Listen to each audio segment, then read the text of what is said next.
It's another night for Museum in Lotus Tuesday, every Tuesday, 7:30. Back here with Mr. Giuseppe De Giosa. So friends, if you're here, like and share, because I think today we are going to explore, I won't say the region, I would say the culture is something that we have rarely touched on, right? Absolutely, And today is the 25th episode, so I want to thank everyone. I want to thank you for your support, all these episodes, and to make our sessions fun.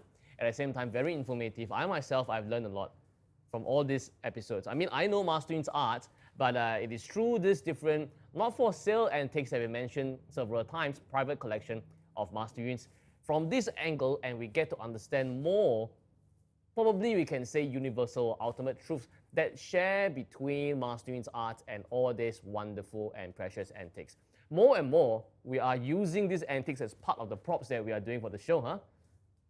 I mean, and the linkage that last week we managed to find, I mean, they were just coming out one after the other. The twins, the yin and yang, the sun without and having moon. considered them. Right. And so Absolutely. they just came naturally, which was fantastic, I felt. Which is exactly why I mentioned that the more we go into these episodes, the more we realize that actually there are a lot of similarities between art, real and true art, and things that have happened many centuries ago. Most of the collections we have explored so far, most of them have to do with religious items. Yes. Like Buddha sculptures, like the chest that we talked about last week from Tibet. Two dragons, magnificent. A lot of people came here to go and touch really go and touch and feel how the embossed effect is like. And it coincided with Master concept of the double dragon. And of course, we were talking about the copper Zipa mask as well. Yes. Those are also in the sense that it's mystical, it's religious. So we have explored along the sense, and somehow it is this series of collections that shares many similarities with Master art. So probably, there is a common thing that's going on between arts that Master is doing and our ancestors, our predecessors, when they speak to God, when they speak to the heavens. Somehow there is a connection. But of course, we know that Master art is not just art solely, it's a fengshui art. So fengshui is not exactly a religion, but it can be very religious. Somehow, both Master and these grandmasters of the past seem to be using the same concept, sometimes the same material, gold and silver, we've spoken about it so many times, to connect ourselves, our mortal beings, with the energies, with the universe all around. Somehow, so many decades, so many centuries, across so many cultures, it's the same.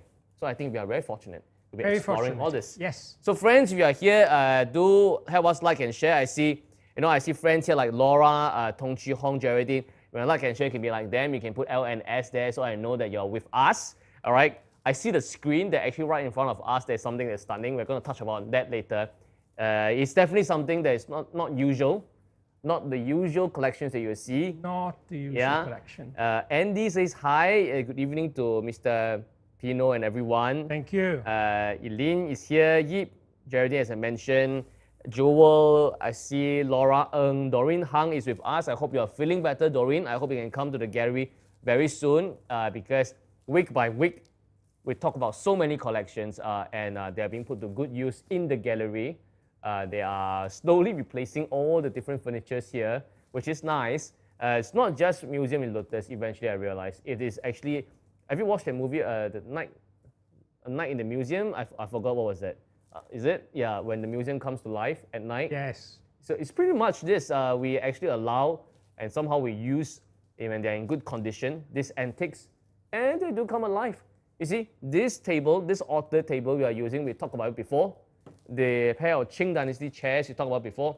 And right behind you, right behind Mr. Pino, if you are sharp enough, you will recognize there's the Grove Vanical American barrister bookcase, which we using it to store your Heart Sutra Seals emblem on it. And on top of it, I'm not sure whether I can zoom in to see, if you have 4 or more seals, then it is being pressed on by the Pali canons. Very beautiful. When you have 1 to 3 seals, then the manuscript cover, it's pressing on top of it. Well, it was used to press many scriptures in the past anyway. Absolutely. Yeah, and yes. Then the whole thing is in America. So it's all being well incorporated. And that's why Mr. Pino and I, we were chatting that more and more this place feels like a museum, as if it wasn't already.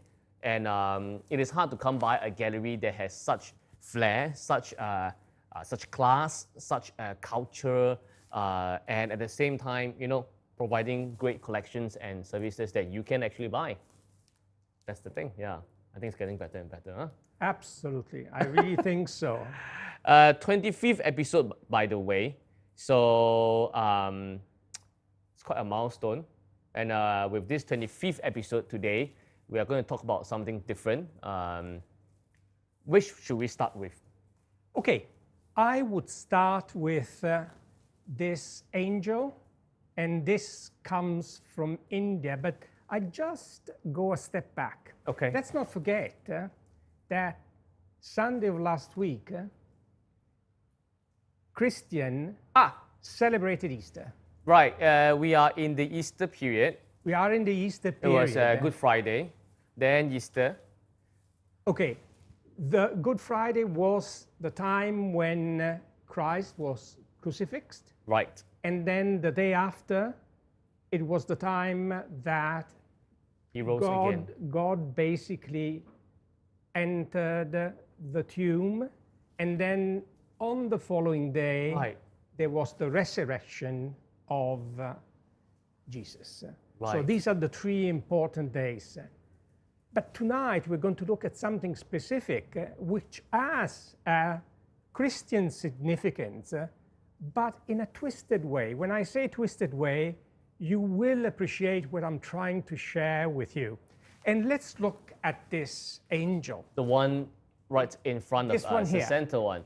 So Exactly. for many episodes, we have been talking about Buddhist and relics, be it from Tibet, be it from mainland China, and so on. But today we're going to talk about Christianity relics. We are going to talk about Christianity and some of the objects which would actually represent Christianity. And as we go through, I will share some views and I will share some concept and some details about.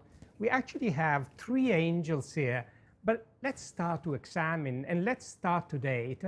What is this angel here in front of us? Okay. This angel, first of all, comes from either Goa or it comes from Kerala.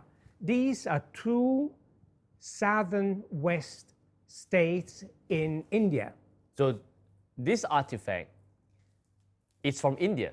This is from India. Okay. Originated from India, sculpted in India. And sculpted in India. But it's not Indian 100%, because we should not forget that during the period, and that is the 16th century, the Portuguese, so from Portugal in Europe, they actually went to these two states. Right. I repeat, Kerala, and the other state would be Goa. And the reason why they conquered these two states is because they're major ports from which pepper and other spices would travel the world. And in the West, these commodities became extremely important in terms of profit. And the Western taste started to adapt and started to appreciate peppers and other spices. But this is the reason. Right. This is the period. I think this is what Mr. Pino is trying to share with us, that this is the period of colonization. You're absolutely right. Colonization, right? And that's the key thing. And Portugal got to India, right? This is exactly it. But interestingly enough, the Portuguese not only came down to do commerce, but they also came down because specifically they also wanted to bring Christianity to India. And therefore, they actually almost converted the local population to Christianity. And look what they did. In exchange, they gave them the Portuguese citizenship. Oh, okay. And let me tell So they were you, luckier than Hong Kong people then. Sorry. Portuguese are better than the British people, huh? Okay. Right. and you won't believe it, but from the 16th century, Goa was left to its own device and became again part of India in all senses only in 1961. So you talk about this region, Goa and Kerala, am I Yes, right? correct. If you remember, you've been following us since day one, we have been using this magnificent artifact in our blessing ceremony as well, which is the Kerala lamp. Yes. The one that has 7 layers, that's supported by a huge and sturdy tortoise, the wood tortoise, and then there's a lion on top. Yes. I can still remember that, yeah. Very good. 91 slots where you can put your heaven and Rings. earth Jedi ring. Yeah.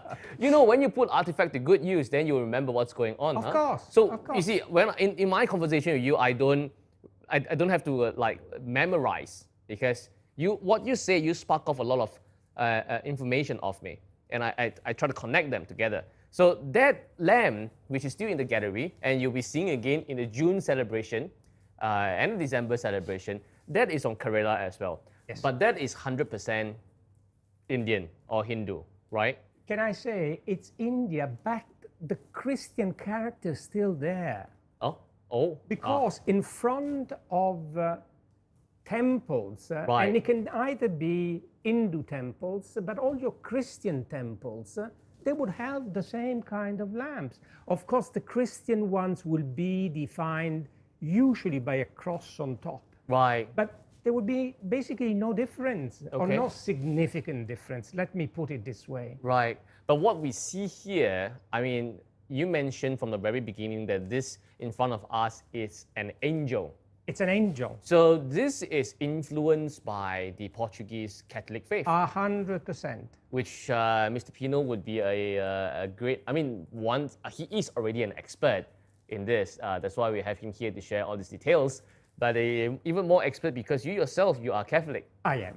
Yes. I am. Right. I am. But this particular piece, and going back to it, it's exceptional. It's magnificent. It's a piece of history that tonight is actually housing this wonderful gallery. Okay. Very, very beautiful. Now, as I mentioned, the concept, which is Portuguese and referring to an angel, is from Christianity, but this was sculpted by a local, very skillful Indian artisan. Okay. So, and when we look at it, we look at the details, and many of the details, with the exception of the wings, are very Indian. They are very Indian. Very, very Indian. If let's say, I mean, I look at this whole thing. I hope you can get a full view of this this magnificent sculpture. We have to lean it against one of the, because there's quite the heavy weight to it as well. Not too heavy, but outstanding. If the wings were not there, I would have thought it's fully Indian. And you would have been absolutely right in saying that, because when we look at the facial features, they actually are the facial feature of an Indian local lady. Yes, absolutely. And that is basically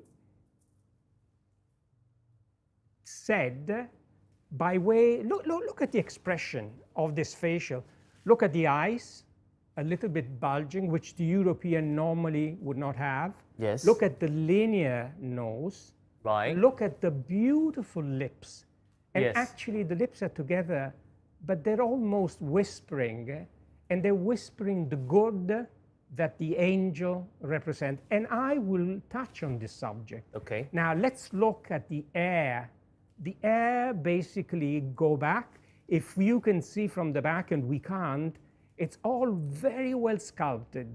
We can and then see the curls. fine curvatures and details to the hair. Details. Yeah. And then you will see all the curls going back, and then you will see that the curls would even sort of embrace the ears. Yes. Now, when we look at the neck, we see a beautiful garland of flowers, but we also see jewelry. And again, the garland and the jewelry was something that in festivity or during festivity, Indian lady would have with their beautiful saris. That's super Indian. Super Indian. The only thing that this particular angel does not have is a sari, Yeah. but in representation of what the Portuguese angels would have is basically exposed breast. But in this particular instance, you can see the breast of a lady. Now, when you consider for the Christian theology and faith, angels have no gender. Instead, in this case, it does have a gender. How can you not understand that this is a lady? So this is an Indianized angel. Yes. Can I put it in that way? Beautifully said. Right. This is an Indianized Portuguese, beautiful angel, majestic. That means you are telling us, and we are fortunate here tonight, we are witnessing an artifact here that it's a mix of cultures, a mix of an idea, which is the Catholicism faith, and the local craftsmanship and their understanding of what was transpired to them, and therefore they come up with something like that. Am I right to say so? And it's absolutely right, but can you imagine the skilled artisan to whom this particular angel was commissioned? He wanted to say, I'm going to represent the Indian beautiful feminine part in this angel. And he could not possibly understand that angel for Christianity basically have no gender. He wanted to do it. And I believe at the end of the day that beauty was the requirement to whoever placed the commission. And actually, the beauty is fully captured in this fantastic angel. Now, what's the definition of an angel? And how we can say for certainty that this is an angel? Because when you look at it, it looks like having the form of a human. Right, and in effect, when you look at the way the angels look, all of the angels, they have a human form. But the only element that distinguishes the humans from the angels are the wings. Absolutely. But what do the wings mean? The wings mean basically the sky. And then by analogy, it means heavens. And again, it means God and the power of God. So the angels are the messengers of God. Right. And they are the link between God and humanity. I see. May I ask two questions? Absolutely, yes. One, so the interesting combination of cultures that we have here, Catholic faith, but Indianized, localized in a sense, and depicted as such.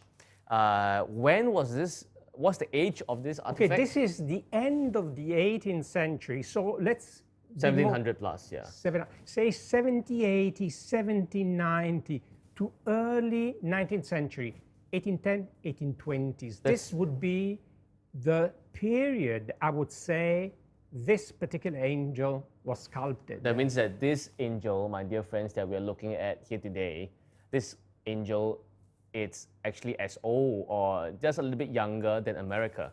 Absolutely. That is actually as old as America. And we see this thing here. A second question, it's not a question, I think it's a thought that I have in mind. You mentioned about the beauty, which I agree. I also have a thought that, let's for instance, the Catholic fathers on their missionary missions, they went to spread the good faith. Yes. And to tell the population that there's an Almighty Father, His Son died for the sins, and the angels are there to actually give you the good message, and because they're the breach, right? So sometimes they tend to make it more localized that people can accept it immediately. Acceptance. Yep. It's accept because let's not forget that these people, in order to get the citizenship, the Portuguese citizenship, so they could actually go to Portugal and work in Portugal, they had to convert. Right. And therefore, with the conversion, they also needed to absorb the religion. And that's the reason of this wonderful fusion. Right. So we are really seeing, I mean, now the word you use, okay, thanks for using this word fusion. We hear a lot of this word nowadays. Like every single cuisine you go out there is fusion cuisine. You can't have anything that's like totally pure anymore. Right? I was recently at a restaurant that brought a overseas, the borders are open. So friends, if you are from overseas, most welcome to come to the gallery, come to Singapore and come and visit us.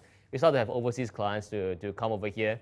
And one of them has resided in many places, London, New York. His ethnicity, he's a Japanese. So he said, texting him, he said, what would you like to eat? And he said, oh, I'd like to have something local. You know, but I mean, he's a VIP guest, so I'm not going to bring him to sweaty hawker center. No offense, it's great food. So I brought him to this place that's a bit more modern touch. So it's either you say that, okay, this is a local inspired food with a bit of modern touch, and maybe it's Franco-Asia, you know, yeah, Yes. It's Asia style, but because I'm trained in the French School of Arts, so I can make it into more refined. A lot of the different cuisines we are trying out now are like that, and they're actually quite amazing. You never knew that your usual dish can be made into this thing. Yes. But way before all this gastronomy fascination happens, we already see it in these artifacts that this is in itself a fusion of a strong, one of the earliest powers of the Europe, because it was Spain and Portugal who were the first, and then also a fusion with an ancient civilization that it's still surviving today, the Indian civilization. So this really leads to what Master art is about as well, because a lot of people look at his art and they say that, is this a Chinese painting? Oh, but there are many layers to it. Is this a Western painting? No, you can say it's a fusion. There are roots in the Chinese, there are techniques that are modern, there's material that's new, there's materials that's ancient. What can you say? In the end, you can say that, well, it's a great sculpture. Well, it's a great piece of art. Absolutely, it's a great piece of sculpture, right, and a great piece of art. Yes, yes. Right. That's interesting. It's very interesting. And what material is this? This is wood. It's wood. This is wood. You won't believe it, but this is wood. And let me tell you, it looks stone, you know. It looks like stone, absolutely. So this angel was sculpted, after which the stucco was actually plastered on the angel, and the final touch were different pigments, vivid colors. We can still see remnants of the colors. We can actually see them. You mentioned earlier, and that touched me, they're messengers. Right. The angel and messenger. You're absolutely right. Now, when we think about Virgin Mary and Saint Joseph, the father and the mother of Jesus, one of the angels, and that was Gabriel, presented himself and said to Virgin Mary, "You will be soon pregnant by the Holy Spirit. Be prepared. He's going to be the Messiah, and he will make happiness and bring happiness to the world." So that's one episode, but there are many, many other episodes. Yeah. And I just want to basically mention another one. I am not a theologist. I am a Catholic, not a good Catholic in many ways. I don't attend church as I should. And so please, God forgive me. You shall be forgiven because you are expounding on the grand artifacts of the Catholic faith. Yeah. And I should be attending every single Sunday. Okay. Wash your sins with laurent-perrier champagne. Yeah. And I don't do it. God forgive me. I think with this sentence, I will be going to hell. Yeah. And one other final aspect when we look is when the angels saw a group of shepherds and they said, "This very day the Savior was born, Right. go and pay respect. And at the time, the shepherds were known because they were the most honest people that could exist. So you see this angel coming in and out. They are the messenger of God. I see. So it's really fascinating from a Catholic viewpoint. Now, going back just 1 second to this, I can go on and on and on, and so I know that I need to discipline myself and stop at one point in time, and do please, Mr. Khan, stop me. I just want to show that upper arms and along the wrists, this angel has bracelets. Right, yes. These are not Catholic or Christian details. These are typical details of the jewelry that the Indian women would wear, along with, as I mentioned, the garland and also the necklace from the neck. And then, if you look at the legs, you will also see around the ankles one more time The bracelets, bangles. the bangles, yeah. Bangles. And then you see the foliage, and you will see the flowers adorning the angel. Extremely beautiful angel. Unfortunately, okay, first of all, let's go back before I say unfortunately. Unfortunately comes into play, but this was definitely in a church. Okay. So we need also to appreciate that after the 16th century, the Portuguese pushed and started to create wonderful churches, both in Goa and in Kerala. And in Kerala in particular, it's worth taking a look at the churches in Kochi. Cochin is beautiful places, fantastic churches, again dating around that time. They are now UNESCO protected, these churches. Wonderful, They, wonderful. They can't tear them down. Wonderful. But in those days, they didn't have air conditioning. I believe that they even did not have fans. So all of the climate and all of the difference in temperature definitely had an effect on this wonderful angel, which has lost the stucco, which I meant, and basically the gesso, let me be specific, and the colors. Look at the wings, the way the feather, one differently from the other, have been sculpted. So Absolutely. Definitely the skillful craftsmen had fantastic abilities, and this is the result. Fascinating. Fascinating. We Fascinating. had to say hi to a lot of people because when you were sharing, Jenny Tan is here to say such an interesting story. Andy, Elvin Yu, and Jenny Ng are here as well. Thank you for joining us. We have a David Ang with us. Anna Chia is here with David Ang with us as well. That says that he's really enjoying the program. Wow. Well, David Ang asked us a difficult question, which is impossible to answer. And I apologize. David Ang asked, does Jesus in the Bible really existed? It's beyond my pay grade, and it's beyond my understanding. But what we know for sure is that these three sculptures really existed, 100%. Very well said. No, and I have a feeling, other than the acceptance and the connecting, it was Indianized, because if you see the Catholic faith, then people who do good deeds, they can be canonized. Am I right? Yes. So you can be a saint after you pass on. Absolutely. So probably it was an inspiration to the public as well, that if you follow the good faith and do the good path, then probably one day you might be in the good embrace of His Almighty. And we say if you do good on this earth and you behave well, which is very much the same concept of Buddhism, then paradise is reserved for you. You don't do all the good things, you go to hell. And hell, in our perception, is flames. And you are basically thrown in the flames and burning. Right. So that really scares us. Right. Well, before we go on to the second one, we actually have a task here. Yes. Because this is what you answered last week, and we are supposed to choose this. But I hastily wanted to talk about this fusion of an angel here, which is very exciting.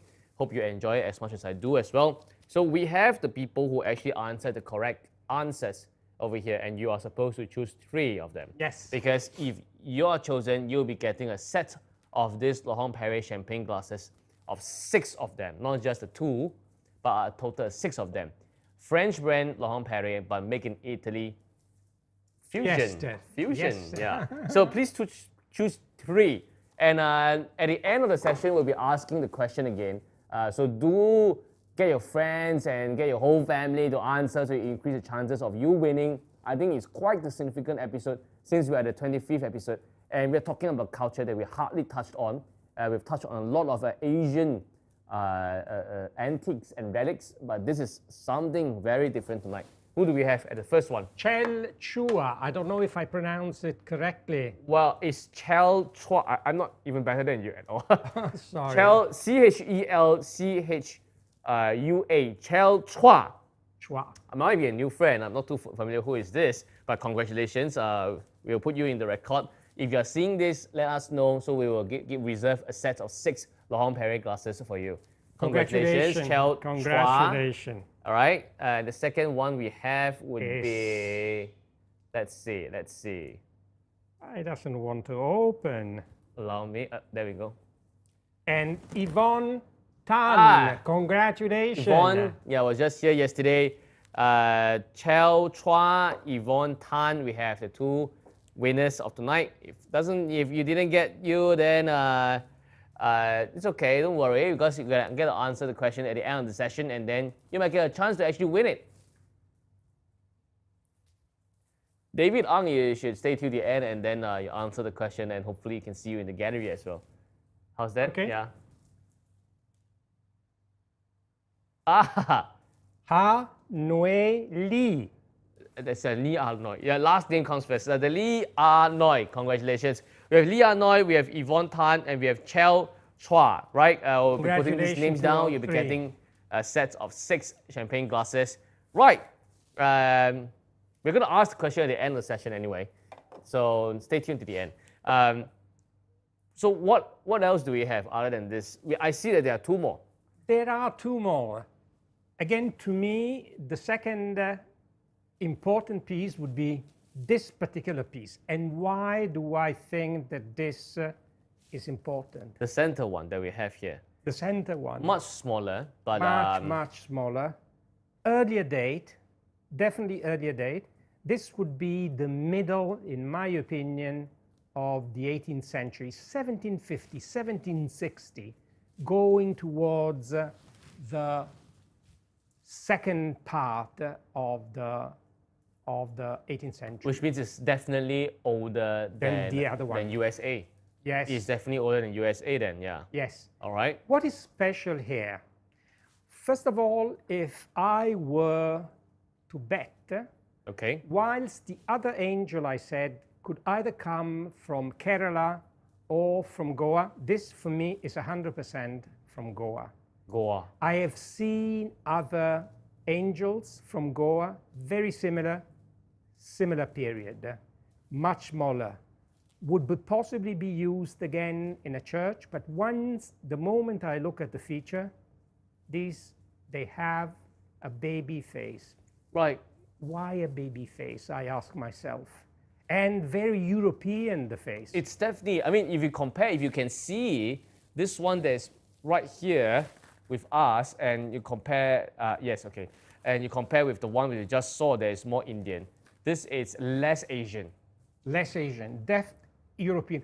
But on top of that, when you come and you look, you will actually be able to appreciate it has a childlike face. And then you start thinking, why a childlike face? Simply, very, very simple. It's about purity, it's about innocence. Now, what do the angels also represent, which have in common with human beings, although they set apart because of the wings? They basically represent hope. Right. They represent faith. They represent devotion. They represent intelligence. They represent many other qualities of human being. So they're similar. So as we said before, similar form, the difference stands in the wings. The wings that basically tell us that these are super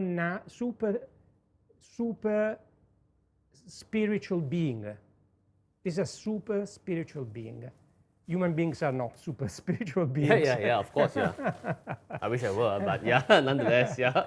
So it is the wings that set apart. Yes, completely different. This is a small jewelry, again, very European. Now, when we see the arms, they are outstretched. Yeah. And then when you see that they're outstretched, at the end, you look at the hands, they seem to be holding something. They do. Unfortunately, what they were holding now is missing. Right. Again, we see jewelry, and then we see these bracelets, both at anklets level or at the upper arm.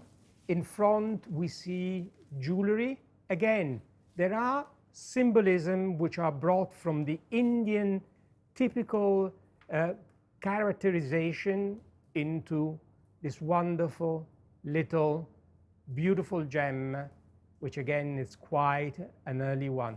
Now, this angel, like the previous one, was actually made in parts. And after these parts were assembled, so at the end you would have had an angel looking like this and glued together. Right. Then there was gesso all over. Right. It was then sandpaper, sorry, and then the pigmentation was actually done in these colors, which are red and black. Look at the hair, look at the curls, which shares the same characteristic of the larger angel. Yes. So, extremely beautiful. I think based on what we've said regarding the other one, the more Indian, you can appreciate the distinction. And that's all I wanted to express in highlighting and sharing with you the details of the smaller angel. Right. Is that okay? We're looking at angels tonight, all from the India region, but Portuguese influence, Yes. each to a varying degree of how Indianized it is. Yes. This much less, much earlier date. This much later, but spectacular fusion that we have. But we have one more. We have one more. Again, very interesting.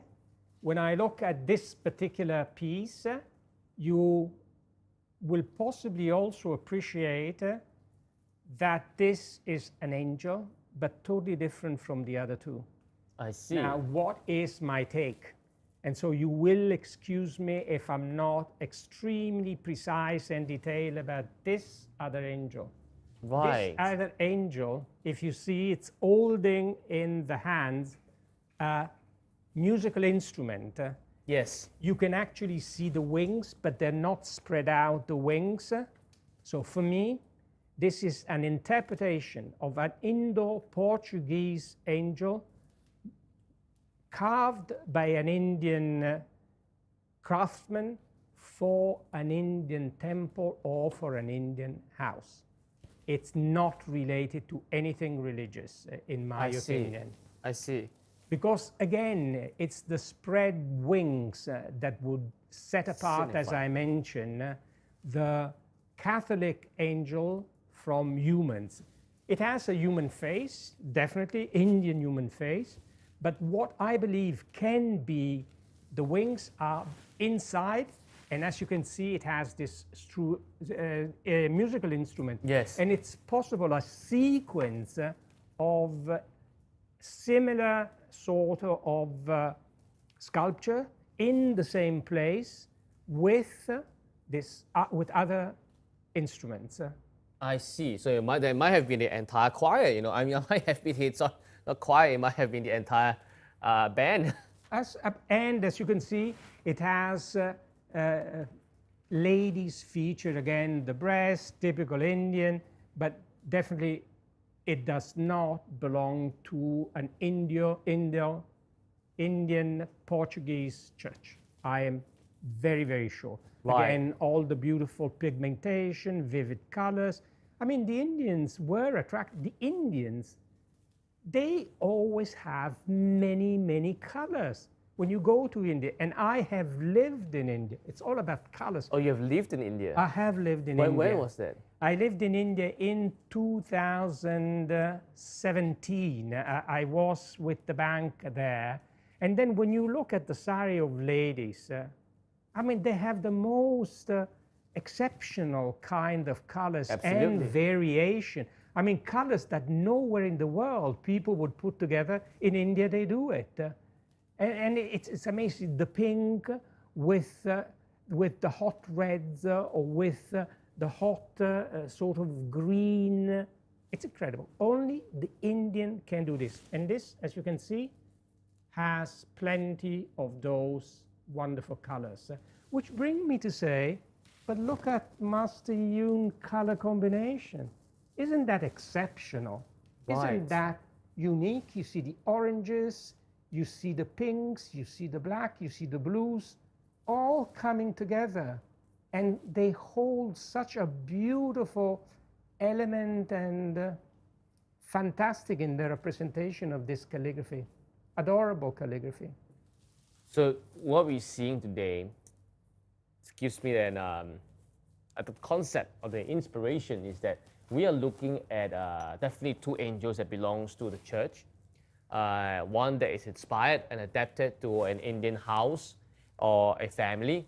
But previously in all different episodes of art, not Art Beyond Museum, of Museum in Lotus, it has we have majority, as I was saying, it's about the artifacts that are religious.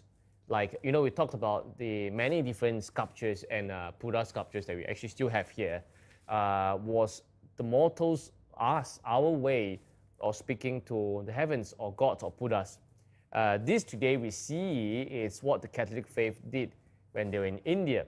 So there is this somehow across cultures, across time, this undying and very enduring desire to speak and to converse or to get messages to converse with the heavens or God.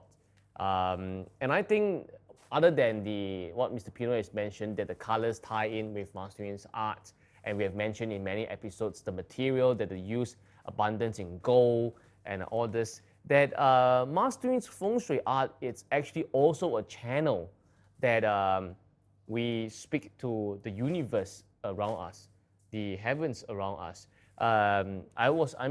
We know that this behind us, you have mentioned it several times, it's called 日月重光, you know, shining as bright or shining is doubly as bright as the sun and the moon, which are representation of heavenly bodies. Previously, he also has this other calligraphy writing. Yes. That would tell us that it's also about messages from heavens. I'm not sure whether I shared it with you before. Oh, this yeah. series is still available nonetheless. Let me show you. This calligraphy, this series, it's called, let's see. It's called, oh, that's fine, thank you. It's called 鸾音鹤信. Let me see. Okay, there we have it. Same, it's Master Yuen's calligraphy. There we have it. It's the literal meaning of this is that Luan is actually a huge bird. Let's call it a mystical bird. Yes. That it brings good news. Yes. And He, that means that it's a crane. Xing actually means information as well. Right. So it's actually, to make it direct, it's actually of a super auspicious information and news that's coming from the celestials, that's coming from the heavens. Right. It's connecting with how the Catholic faith back then, they use angels to say that, you know, God is going to tell you that what's going to happen. We all like to receive good news, and this piece of calligraphy and what Master Yuen has in mind for this actually represents the same idea as well. So once again, we see that not just the material, which we mentioned several times, not just the composition, we have mentioned about that as well, but the whole idea about not just to talk among ourselves, but to converse with a greater universe that's beyond us, is similar across Buddhism, across Catholicism, and even in today's Master Yuen's feng shui art. There we have it. Good news comes to The you. need for every single human being to believe, every single human being to look at something and thinking about the power, the energy, the protection, and the prosperity and wealth that can come in believing. Yes, and in the Catholic faith, if I may, when he went to India, so I mentioned something like the angel that we see here today is like an Indianized angel. Yes. And if we want to take it in this aspect, is that when this idea came along in Master Yun's feng shui painting, it became the luan and it became the he.